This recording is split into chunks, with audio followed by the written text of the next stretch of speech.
Florida. I ask for unanimous consent to speak for up to 5 minutes prior to the scheduled roll call vote. Without objection. So I think one of the things that has become increasingly accepted here is that deindustrialization was a terrible mistake for America. Number one, it hurt us. It wiped out good-paying jobs that we relied on to build strong communities. And the other is it's left us vulnerable in our supply chains. And one of the things that's talked a lot about in terms of industries is these provisions called Buy America. We have laws that call Buy America, and I think it's especially important when we're spending taxpayer dollars on propping up an industry that it have strong provisions that do so. What's called the infrastructure bill has $5 billion of American taxpayer funds to build electric vehicle charging stations in the United States. And it has, in that bill, embedded very specific Buy American requirements, that those funds may be used only so that all the iron, the steel, the manufactured products, the construction materials that are used are produced in the United States. It's very simple. It's pretty straightforward. That's what the law reads, both a broader law that already exists and then the provisions of this bill. The Biden administration, after passing this, however, didn't just fail to implement this provision. They were almost a year late in even issuing any findings on it, but they've now come out with this waiver.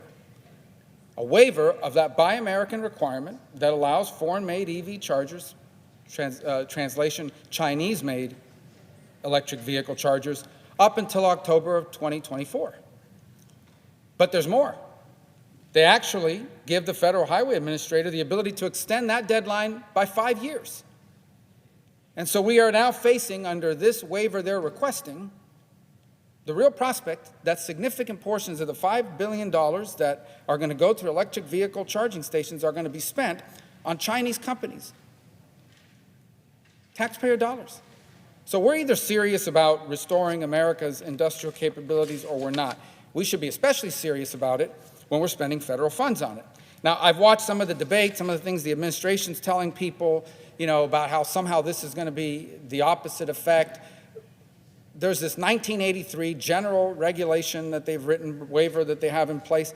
Everyone knows here that specific statutory language, such as that exists both in this bill and in other law, supersedes any of these.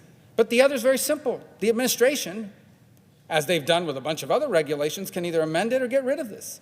But they're using that as a threat. What they're basically telling people is, if you vote for this, if this thing passes, we will interpret that 1983 general provision to just do anything we want with regards to this. So it's pretty straightforward. Get rid of it. Don't use it that way. Commit yourself to rebuilding American industry and American jobs. The bottom line is this. You can play all the jiu-jitsu games you want with regards to language. The bottom line is this. If we're going to spend $5 billion of taxpayer money to build electric vehicle charging stations in the United States, it should be made by Americans in America using American products. And if you agree with me, I'm going to give you a chance right now to vote for something that wipes out this waiver that the Biden administration wants to put in place that will guarantee that that may never happen and that most of this money, taxpayer money, will go into the hands of Chinese companies to build electric vehicle charging stations in the United States. We shouldn't allow that to happen. I urge everyone to vote for this.